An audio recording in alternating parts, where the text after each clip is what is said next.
Alif fight dengan Syamil, mengkira tak? Alif sepak dia, Alif rasa sakit. Dia sepak Alif, Alif rasa sakit. Pamu nak biar aku buat gano. Tulis kau kayu. Kerah orang tua tu. Tulang orang tua tu memang keras. Aku sepak dia, aku rasa sakit. Dia sepak aku lagi, aku rasa sakit. Itulah yang dapat disimpulkan dari kenyataan petinju Muay Thai negara iaitu Alif Rakib apabila atlet sukan tempur Malaysia itu menceritakan pengalaman beliau menumbangkan petinju berpengalaman dari Thailand iaitu Sam A malam tadi, sekaligus mengukir sejarah menjadikan beliau petinju pertama Malaysia menyandang juara di promosi Sukan One Championship bagi kategori Strawweight Muay Thai Interim.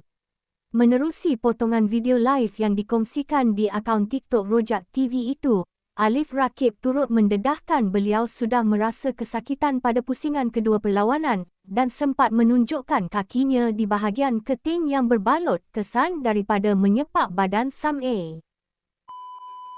Round 1, Alif fight, Alif yakin Alif benar.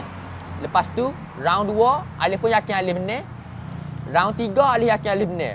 Alif fight dengan Syamil, mengkira tak? Alif sepak dia, Alif rasa sakit. Dia sepak Alif, Alif rasa sakit. Pamu nak biar aku buat gano. Tulis kau kayu. Kerah orang tua tu. Oh. Kerah. Aku nak accept mu. Aku malah tunjuk ah. Mu jangan biar aku review lebih-lebih. Angkat kaki dah ni. Mu jangan biar. Mu jangan.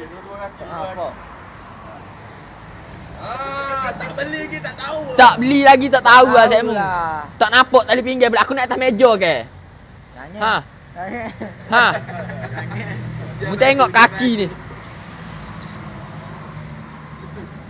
Oi.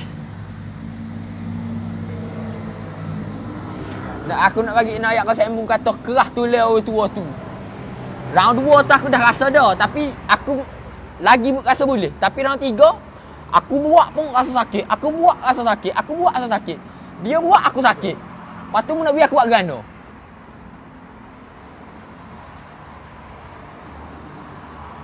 Sakit saya mu. Tapi muka tak pecah lek. Tapi muka tak pecah. Yeah. Ada cara dia. Ada. Lepas tu round 4. Saya mu tengok round 4 tu. Bapa aku kurang sepak. Sebab apa? Aku nak sepak aku sakit, aku mikir aku nak ikut saya mu.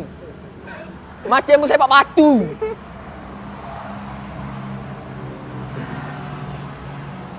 Aku nak ikut saya mu macam mu sepak batu. Dia lagi sakit lek. Dia lagi sakit lek. Oi, macam sepak batu saya mu. Round 4 tu nampak macam slow sikit. Masa aku yakin aku benar 3 round. Lepas tu round 4 tu aku slow. Papa aku pun bagi tahu aku kata, "Leh, tak boleh. Round 5 kita kena benar. Kalau kita benar round 5 ni, kita benar clear."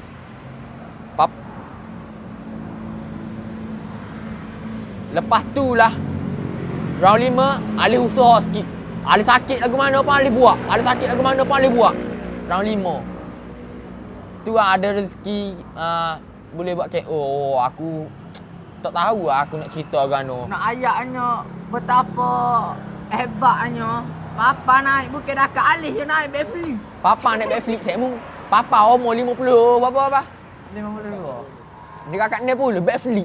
Backflip yo. Aku rasa demam esok. Sakit orang esok tu. Subscribe with notifications on.